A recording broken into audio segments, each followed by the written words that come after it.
This means a lot, obviously. This is one of the biggest, this would probably be one of the biggest overturns in like Supreme Court history, United States history, if this were to happen.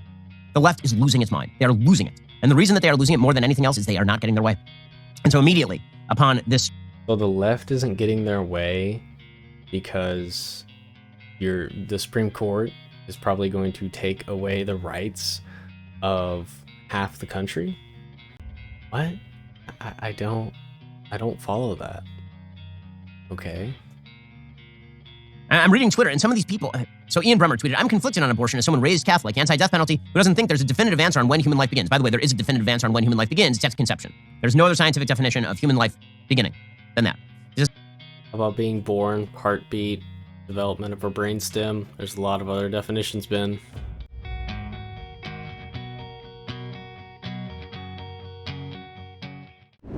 AiA episode 31. This is big news. Roe v. Wade looks like it's going to be overturned. This is actually quite new. In fact, at the time of recording this leak really came out yesterday. So there was a document leaked to Politico, and this is the news story they wrote about on it, and this is the 98-page PDF. I will be linking the full page in the description down below. I have read some of it, but I'm willing to admit now that I haven't read all of it, but I will end up probably reading all of it. But it looks to be a draft from the Supreme Court of the United States. First draft, mind you. You can tell it's sort of a first draft because it says February 2022, and it was leaked at the beginning of May 2022. So basically 3 months later, it was leaked. So this definitely does look like a first draft. And it was linked to Politico. We have no idea who actually leaked it. And, will they ever find out who? We don't know. But the one thing, I wanted to mention before I obviously share my thoughts on this Supreme Court decision that looks like it's going to happen is the document real? We don't know that yet. I know that pretty much everyone has given their take on this already. I mean, this is a very hot button issue. Everyone wants to get their take on it. So everyone was filming their videos last night and this morning, and I see tons of videos last night and today about obviously this draft that was leaked, but we don't know if it's real, and we have to keep that in mind. So the one thing that, if you take any advice from, this video, is just proceed with caution that there potentially could be, this could be fake. We don't know. It looks authentic. It could be authentic, but it doesn't mean it is. And until the Supreme Court or someone in that branch of government can truly verify if it's real or not, we don't know. So that's the one advice I'll tell you, is just proceed with caution when, looking into this and such.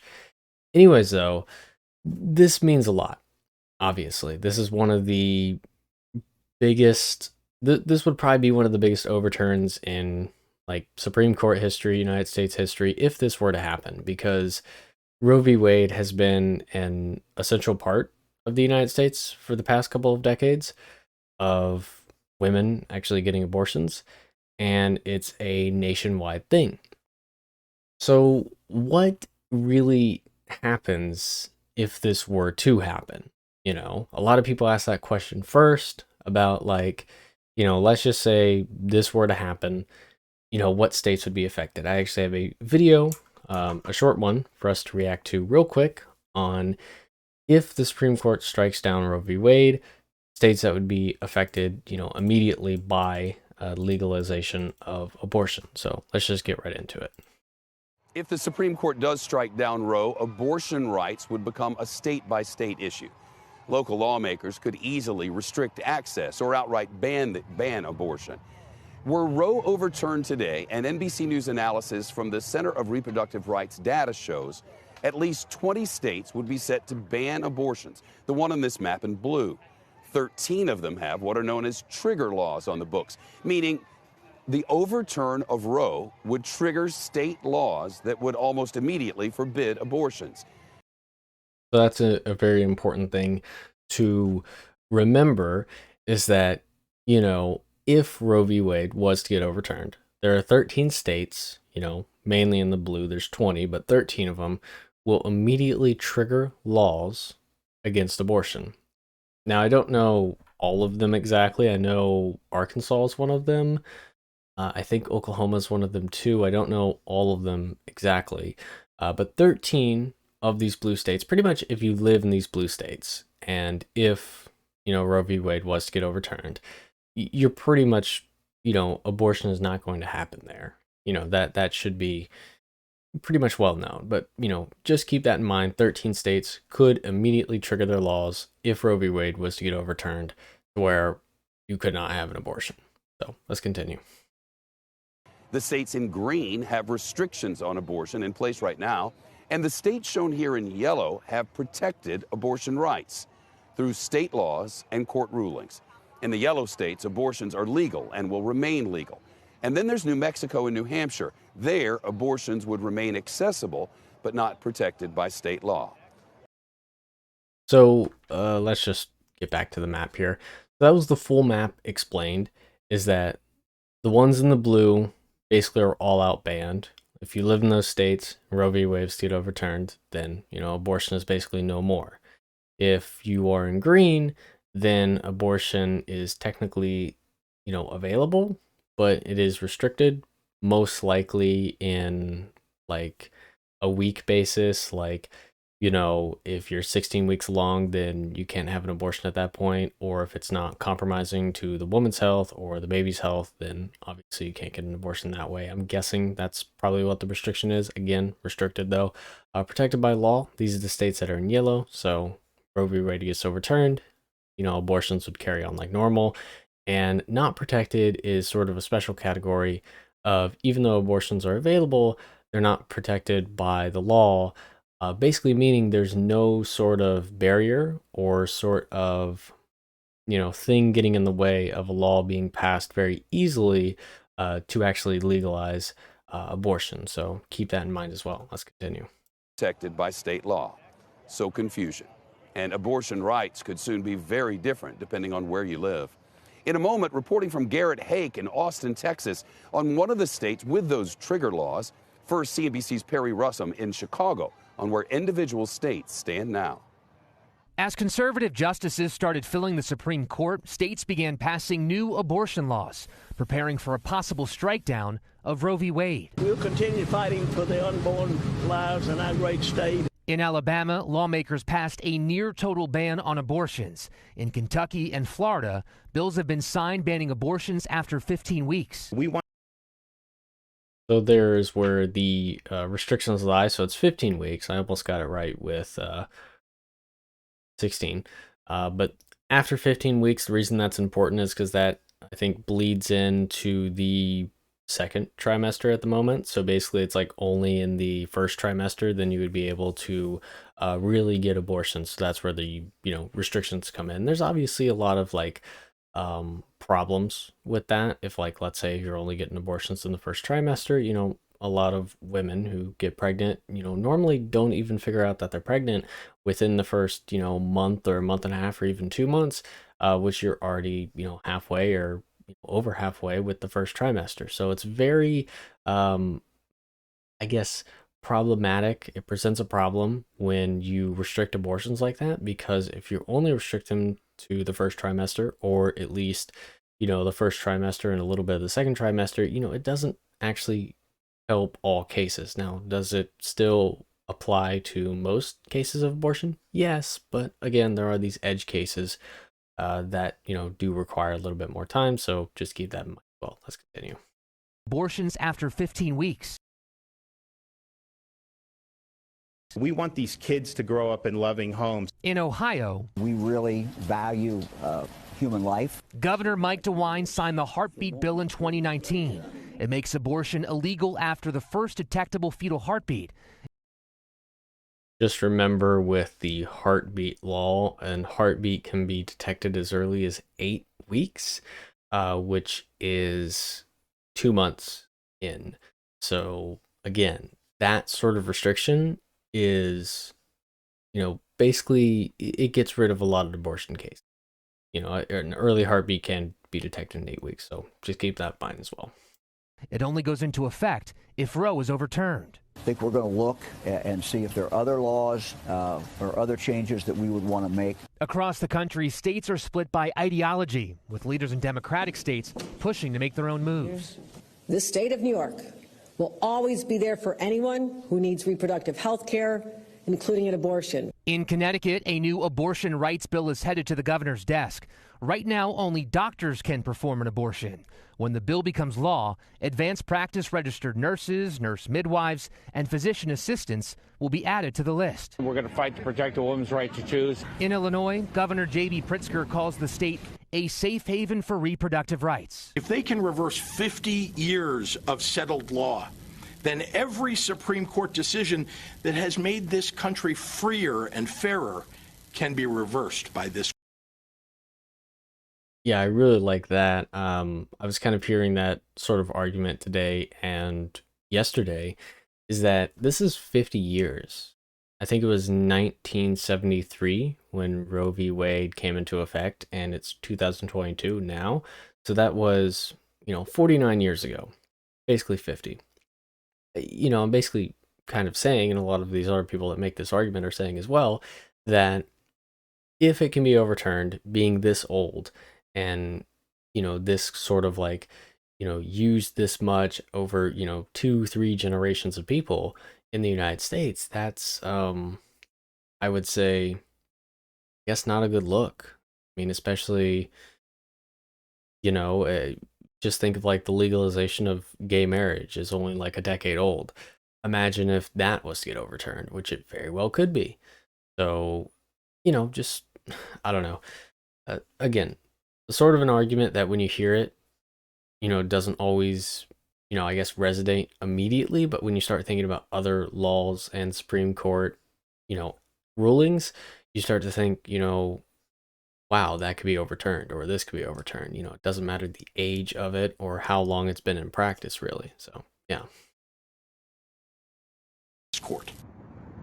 Illinois finds itself in a situation where it will be nearly surrounded by states that have some type of restriction, and state leaders say they welcome anybody who has to come here to get an abortion. Now, just a few hours ago in Oklahoma, Governor Kevin Stitt signed a new bill making it illegal to get an abortion after 6 weeks. Last month, he signed a bill making it a felony to give an abortion, so now it will be illegal to give an abortion and get an abortion in the state of Oklahoma. Shep. All right, so that is the end of that video. Basically, if Roe v. Wade was to get struck down, what states would be affected and what states wouldn't. So I will leave that link in the description as well, but I also wanted to sort of take this argument in the other direction, or at least sort of more of a macro view of not just the United States and looking at each individual state, but of the world as an entirety. So, this is a United States issue right now, but I think it's a good idea to sort of look at other countries, or just the entire world, in fact, and see how do we stack up against other first world countries or other countries that we are sort of like allies with or have good opinions on. That's something I kind of asked, myself earlier today, and I looked up some data, and I think I found a good representation of that. And it is here. So this will be linked down in the description below as well. And this is a map of all of the world. And basically, I'll explain the color code here. So at least in the blue right here, that is the most free. So this is on request abortions. So basically, abortions are very likely to happen in these countries. You request it and you can, basically have an abortion. Of course, limits vary, but this is on a national level for these countries. And you can see, at least looking at the countries that are a part of the West, we have basically all of Europe here that are, mainly in the blue, aside from Poland, the UK, and Finland here, and also Northern Ireland, which is actually yellow. But we have the United States, Canada, and then we have, South Africa, we have Australia, we have Vietnam, Cambodia, very important to, kind of recognize that you can look at this map and kind of get an idea of what a first world country we consider is and what a, third world country we consider is. That you can see, just looking at it, that the rich and developed countries sort of have the same opinion on abortion, that it should be legal, and, anyone in that country, if they want to have an abortion, they can have an abortion. And even the ones here are, broad social or economic grounds. So we have the UK, we have Finland, we have Iceland. So these are basically countries that, even though they are first world countries, they still might have some restrictions. And the only one that I can find in here that was, or technically only two that, most people consider first world countries, or, that would have abortion restrictions, would be to preserve the health of the mother, or, I'm presuming mother here, not the child. But yeah, these are the ones in yellow. So this is Poland, South Korea, I can see here. These are the only two that I think would be considered first world. Obviously, Northern Ireland would be as well, but it is a part of the UK. So really, out of all of this, the first world countries would be considered on, on request getting an abortion, based on broad social or economic grounds, or to preserve the health of the actual mother in this situation. So pretty much an abortion in a first world country is available to you. You should be able to get one in pretty much any first world country. And if you look at any other, country here that are in the red or light red, so we have Mexico, Brazil, we have Egypt, which is in the actual prohibit, altogether. Iraq here, we have Laos, we have the Philippines, we have Madagascar. So these would be the countries which would be prohibiting abortion. And the thing to remember is that if Roe v. Wade is overturned, some of these states that, would trigger their abortion laws over would be in this red category. And I think that that is very important to remember here, that at least just looking at this map, you can kind of get an idea of, the first world countries, what they agree with. We would not only be taking 50 years of progress, many people would consider it progress, away from the United States of, having nationalized sort of abortion legalized in 1973, and now in 2022, a pretty progressive time for all of the West and first world countries. We would be sort of kind of taking not just one step back, but like 100 steps back. We would be aligning sort of with the opinions of more third world countries, and that's not trying to be disrespectful to, these countries that might be considered lower class, third world, not as rich or not part of the West or first world, but we would be more aligning with them on this issue. And I don't know, I think that's something to sort of recognize here with the United States, is that even though we consider ourselves, a first world country, we align with the West, we align with being sort of that first world country-esque, whatever. In this aspect, we really aren't that.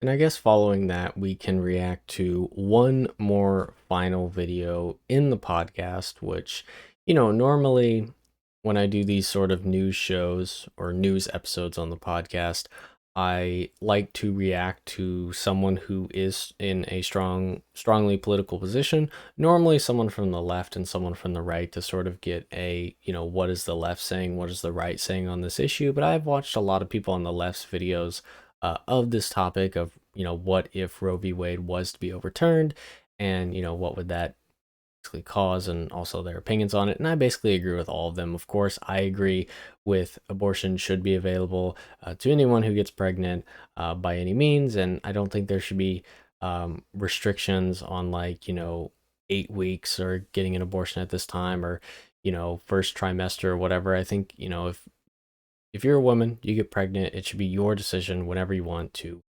get an abortion. So at least those are my opinions. Now, of course, there are probably edge cases of, waiting until like 8 months to get an abortion. That to me is where you get into like sort of the gray area of like, okay, why didn't you get it, a couple months after?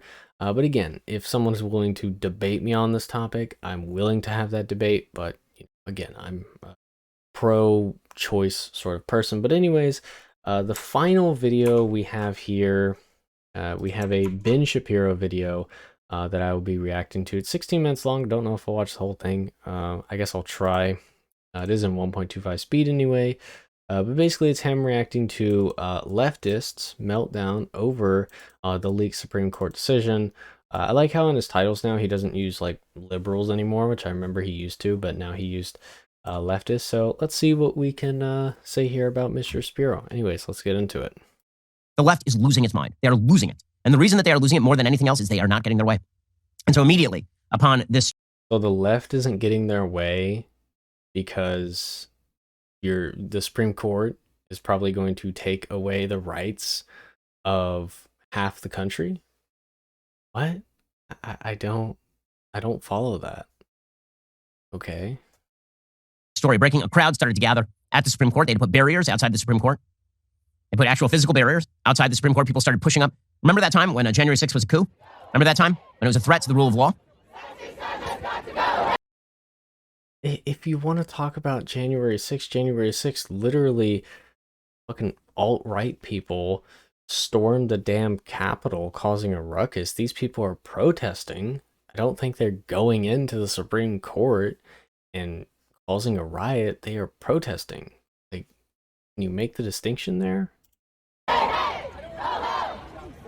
What do you think it is when the entire media circulate an unreleased judicial opinion in an attempt to create public threats against Supreme Court justices? What exactly is that? What exactly is that? The head of the Justice Democrats, Brian Fallon. Justice Democrats are the folks who basically forced Justice Breyer into retirement so we could replace Justice Breyer with a person who can't find the word woman. Brian Fallon tweeted, "All Democrats need to show the same urgency as the clerk, who apparently risked his or her career to sound this alarm. Those on the inside know best how broken the institution is. We should listen." Right? It's hero work now to violate the law and release unreleased judicial opinions and leak them out. Ian Millhiser, the moron from Vox, he tweeted, "Seriously, shout out to whoever the hero was within the Supreme Court who said, F it, let's burn this place down." Don't worry, guys, it's all norms. Norms all the way down for folks on the left. Total norms. Meanwhile, Democratic Senate candidates immediately began calling for massive federal legislation. They called to kill the filibuster, of course, because they're always calling to kill the filibuster, these advocates for the rule of law. So in Wisconsin, Senate candidate Tom Nelson said the Supreme Court has shown their hand. Senator Chuck Schumer has called a special session to blow up the filibuster and codify Roe now. First of all, not going to happen. Manchin and Sinema are not going to blow up the filibuster in order to pass a national law with regard to abortion. Good luck with that. Tim Ryan in Ohio did the same thing. He says overturning Roe versus Wade would be absolutely wrong, not to mention catastrophic for Ohio, where Republicans have passed one extreme and dangerous proposal after another to ban abortion before most people even know they're pregnant. I mean, ladies, find you a man who loves you like Democrats love the murder of the unborn. Seriously. I mean, they love it. They love it. Abortion is still going to be legal in blue states. This is a state issue. By the way, contraception is widely available and cheap. But these people, they want abortion so bad. Okay, well, let's just get into this argument here. So the thing about contraception, it's not 100% effective. There are edge cases that people still get pregnant while using protection. So we have to remember that. The second thing is that I don't think this is a state issue because this is a rights issue. And I think that you can have the right to an abortion, aka the choice. It's not just getting an abortion if you have pregnant no matter what. It's having the choice, which I think the important part here is. And I try, when I have conversations with people about this topic, I know a very controversial topic, but I try to have, debates sort of about this topic to certain people, most likely conservatives. But basically, I try to say to them that you can still be pro-life yourself, but you can still be pro-choice for other people. Basically meaning that if you were to get pregnant, or your significant other was to get pregnant, or anyone else that you got pregnant, whatever, family, whatever, you could say, I would want to keep the kid because you're pro-life. But for instance, of other people, they aren't a part of your family. They aren't a part of your whatever. They're not related to you. They're not in your life. They can still have the option to get an abortion. And I think that's a very simple argument. I think it's a very sound argument. I wish more conservatives would take that stance, but it doesn't seem that way. Lieutenant Governor Mandela Barnes, candidate for the Senate in Wisconsin, also said, quote, "It has never been more clear why we need to abolish the filibuster and take immediate action to protect every person's right to make decisions about their own bodies, except for the child in the womb who makes no decision, is simply has their brains sucked into a sink." So, yes, all of that is wonderful. Hillary Clinton, of course, jumped in and sounded off. She tweeted, "Not surprising, but still outrageous. This decision is a direct assault on the dignity, rights, and lives of women." You want an assault, a direct assault on a life? That's what abortion is. Dignity has nothing to do with it when you kill your preborn child. That is not if your dignity is preserved by the killing of your preborn child, let me just suggest that that has nothing to do with dignity. Not to mention decades of settled law. Yeah, like, again, whenever Democrats claim that they are interested in settled law, just understand that Democrats would love to enshrine in the Constitution of the United States the concept that men can be women and women can be men. Democrats' favorite judicial decision of the last 20 years is a decision saying that the Constitution mandates that men can marry men. So, no, I don't think that you guys give two damns about settled law. It will kill and subjugate women. Kill and subjugate women. Really, will it? So not being able to kill your preborn human being, that's killing and subjugating women. Interesting. I mean, yeah, that's 100% true.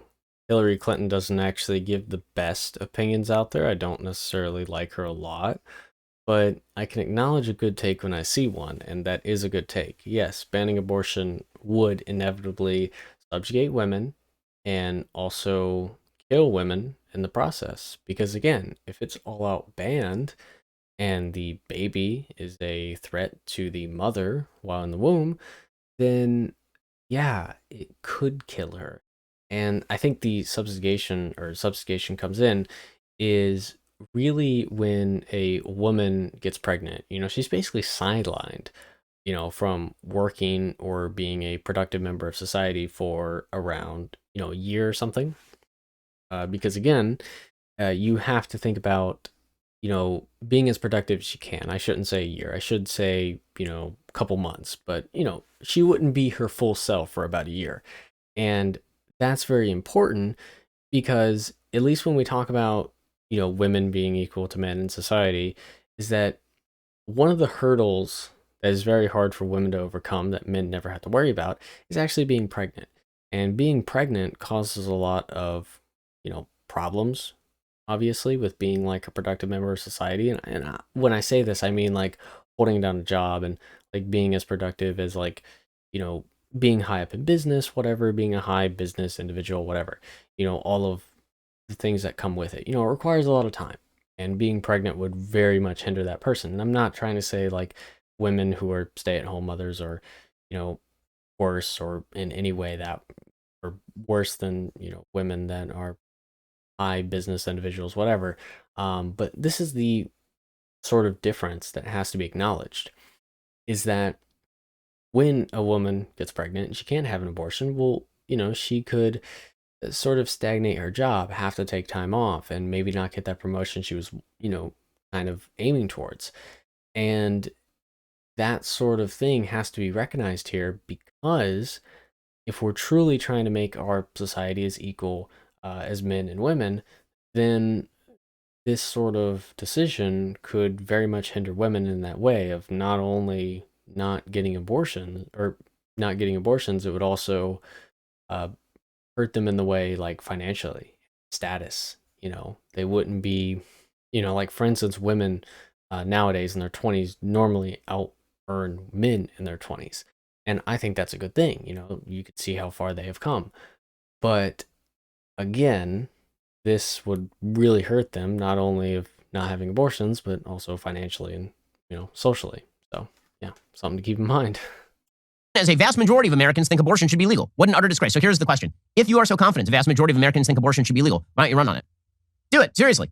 Because guess what? A wide variety of states are going to have a say now. It's amazing how much these people fear democracy if they're on the side of democracy. Meanwhile, the irrepressible, so fresh, so face, Alexandria Ocasio-Cortez tweeted, "As we've warned, SCOTUS isn't just coming for abortion. They're coming for the right to privacy Roe rests on, which includes gay marriage and civil rights." No, you're going to have to name a civil rights case that is concerned here with Roe. And as I mentioned, going through the decision, Alito goes out of his way to say that this does not include gay marriage issues. Manchin is blocking Congress codifying Roe. House has seemingly forgotten about Clarence Thomas. These 2 points must change. So she wants to impeach Clarence Thomas now in order to do this. Good luck with that, AOC. Eric Adams in New York. He tweeted out, New York City knows a woman's right to make her own healthcare decisions is hers and hers alone. This potential assault on their freedom by right-wing extremists cannot stand. We're ready to fight like hell. Well, congratulations, Eric Adams. Your state allows abortion basically up till birth. So you got nothing to say on this one, dude. Abortion will still be freely available in your garbage city. So congratulations to you. Meanwhile, members of the media going absolutely ballistic as well. So you have Jeffrey Toobin, who impregnated his friend's daughter and then tried to pressure her to have an abortion. So he's an authority on abortion when he's not masturbating on Zoom for his colleagues. He has some comments on what the abortion decision means. You know, there is a lot of evidence. There are many societies, especially in Central and South America, that ban abortion altogether. And the rate of abortion does not go down when abortion is banned. There are just as many abortions, if not more, in societies where abortion is legal. What's different is that women die. And women are horribly mutilated because abortion is conducted in a unsafe way. But the idea of a legal ban on abortion stopping abortion is a myth. Mm-hmm. It does not happen. All it does is drive the process underground and endanger women's lives. First off, I wanted to say that was an amazing point. Couldn't have said it better myself. And that truly is the thing about if this was to get overturned, is that it's not banning abortions altogether. It's banning safe abortions. It's just opening the door to more unsafe abortions and making it more underground. And, you know, that is not something that we should do. We're a first world country, at least I like to consider us that. And most people living in this country would like to consider us that, you know, let's try to sort of align with other first world countries in this way. You know, we don't have to be this pioneer of ideas like we like to be, or we like to think we be in America. There are certain things that other countries do that are better than us, and maybe we should take some notes from them sometime. That would be great. That is a lie. That is a lie. Okay, the baseline notion that women are widely endangered by the making illegal of abortion, it is just not true. It is just not true. It is true, Ben, because if you make abortion illegal, then if the unborn baby is compromising to the woman's health, then it is going to hurt them. And also, if the banning of safe abortions happened, well, then it's only going to drive it underground, which inevitably is going to have more accidents and will hurt the woman's health. There you go. Stats do not bear out what he's saying, that thousands, millions of women are going to be condemned to dangerous illegal abortions. According to the Vital Statistics of the United States, Volume 2, Mortality Part A in 1960, there are a grand total, in 1960, when abortion was largely legal across the country, a grand total of 1,579 pregnancy-related deaths. 289 were attributable to abortion in 1960, when it was banned basically across the country. In 1968, that number was 133. According to the CDC, in 1972, the year before Roe, there were 24 deaths from legal abortions and 39 from illegal abortions. This idea that women are dying by the thousands because of back alley coat hanger abortions, it's just not true. Also, when you talk about reducing the rate of abortion, yes, it turns out that when you make things illegal and punishable, the rates of abortion in those states decline. So Jeffrey Toobin just happens to be spouting complete nonsense. Meanwhile, you go Joe Scarborough, who I was under the impression used to be a Republican congressperson, on MSNBC, talking about how people are going to conclude that their votes and voices no longer matter if the Supreme Court allows them to vote. Again, this is the most pretzely logic I've ever seen from the left. It's so pretzely. I mean, honest to goodness, it's Fuddruckers pretzels over here. The notion that somehow democracy is undermined by allowing you to vote on the issue is insane. And yet here is Joe Scarborough doing this routine. What does this story mean for the Supreme Court? Well, I mean, for the Supreme Court, in a word, illegitimacy. You know, the court's always been guided by the law, but it's also been keenly aware that as the only unelected branch of American government, they needed to not appear to be openly contemptuous of public opinion. That would be especially true today, given the GOP's might makes right approach to the sacking of Merrick Garland's nomination or the elevation of Donald Trump's final pick. And yet, a half-century of constitutional rights supported by over 70% of Americans. Let me underline that again, because people lying to you on other channels will never say this. Over 70% of Americans support that constitutional right. It'll be swept away by the presidents not in this picture, the presidents who were outvoted in each one of those elections over the last 3 decades. Now, Americans will rightly conclude that their voices and their votes no longer matter. Okay, this guy does not understand what the Supreme Court is supposed to do. No, Ben, I don't think you understand what he's trying to say. He's trying to say that 70% of Americans, through a poll, most likely agree with abortion to be legal. Maybe with some restrictions here and there, but again, most Americans, 70% of them, would agree that abortion should be legal. And again, you're going to try to say, about the Supreme Court, they're going to make their decision. It's apolitical, whatever. But again, it's just most of America agrees that abortions should be legal. It is not the job of the Supreme Court to take into account public opinion. That's what legislatures are for. That's why they're elected branches. It is explicitly the job of the Supreme Court not to take into account public opinion. It is the job of a court. Can you imagine a criminal court in which you took into account public opinion? Wouldn't be a very good criminal court, would it? There's a criminal court. We are trying this person for murder. And yeah, the evidence doesn't show that the person's guilty of murder, but we do have this baying mob outside, so we should probably just, hang the guy.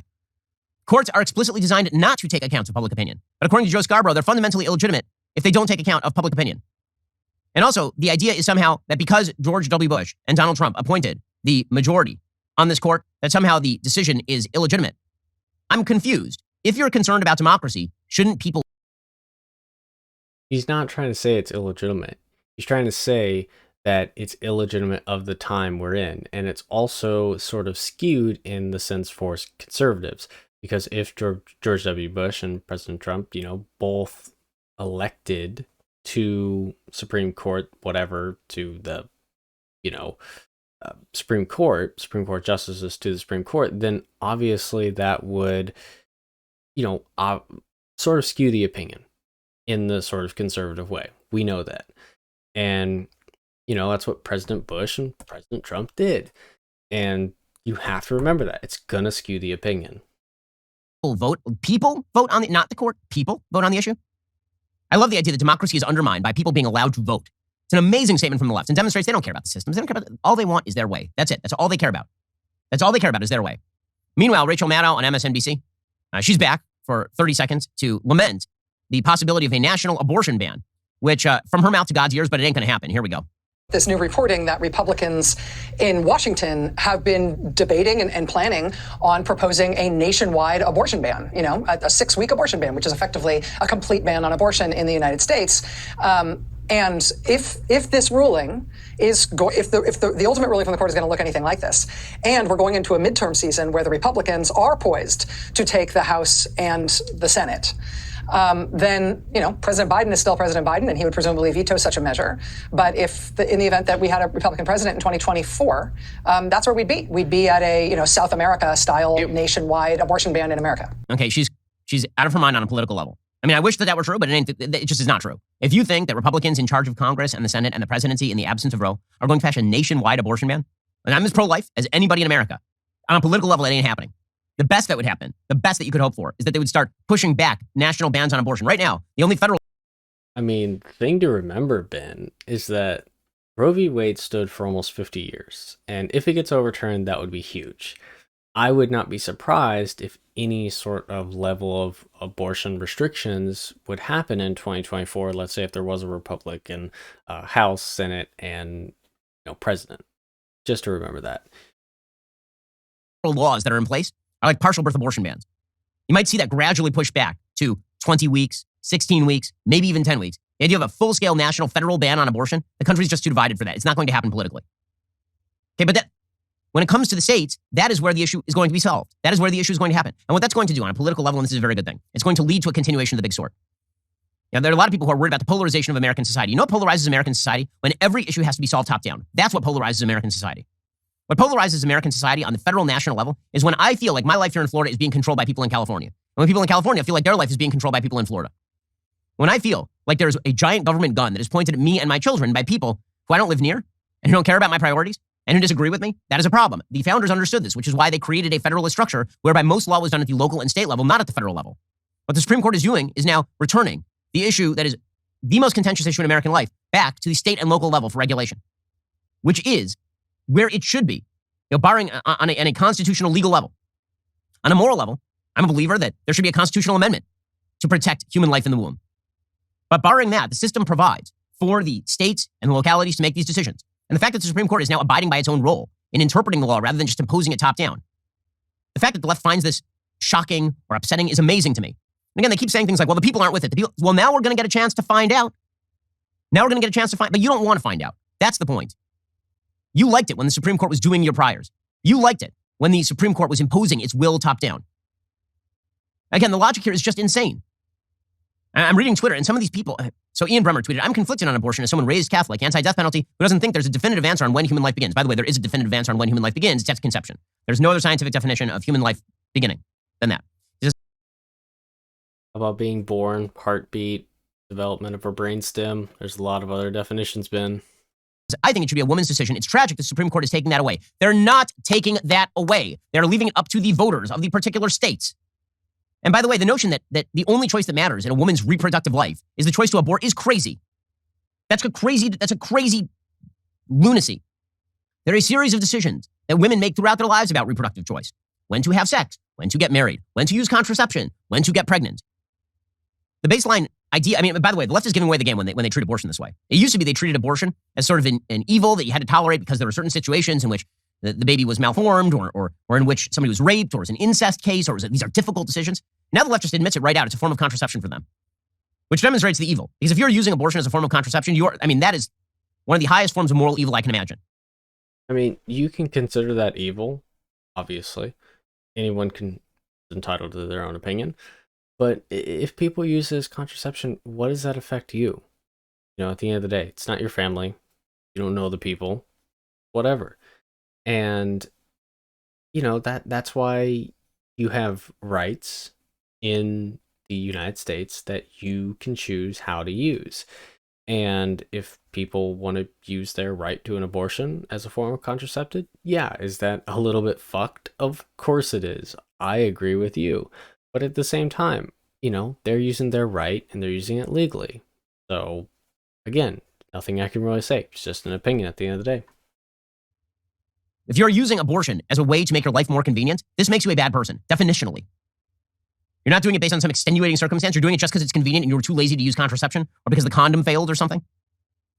That is a serious moral issue with you. The fact that you want that established by the Supreme Court is madness. And it demonstrates disdain for morality, for basic decency, and most of all for the constitutional structure. This was not what the Supreme Court was meant to do. And for all those who say that the Supreme Court's legitimacy has been undermined here, no. If the Supreme Court goes this way, the Supreme Court's legitimacy has been restored because their job is to look at the Constitution's text and its history and to interpret what the words mean. It is not to do your political priors. That's not what the Constitution is meant to do. And them going back to their role would be a welcome sight. You want a restoration of the institutions in America and institutional trust? Institutions are supposed to do what they're supposed to do. You're not supposed to have departments of health and human services that cram down puberty blockers on children. You're not supposed to have departments of Homeland Security that open the borders. And you're not supposed to have a Supreme Court of the United States that acts as a super legislature on behalf of Hillary Clinton and Joe Biden to do all of their political priors. You want trust in institutions? Restrict the institutions to doing what the institutions were meant to do. That's what this decision would do. So I'm honestly good for the courage of the people who are voting in favor. No good on John Roberts, who continues to be just a disgrace to his office if he votes as we think he's going to vote in this case. And whoever leaked this decision should be prosecuted to the fullest extent of the law because it is a fulsome attempt to undermine the rule of law by leveraging threats and imprecations against sitting Supreme Court justices. Who's got? All right, so that was it of the Ben Shapiro reaction video at the end, and that should be about it for this episode. I, would love to hear, opinions in the comments down below. But anyways, everything we went through today, the political article, the full leaked document, 98-page PDF will be in the description as well. The map, the video of, what happens if abortion does become illegal, and this is Roe v. Wade being overturned, and then Ben Shapiro's video as well. So all of these will be in the description down below. Hope you guys enjoyed this episode, and until next time, see ya.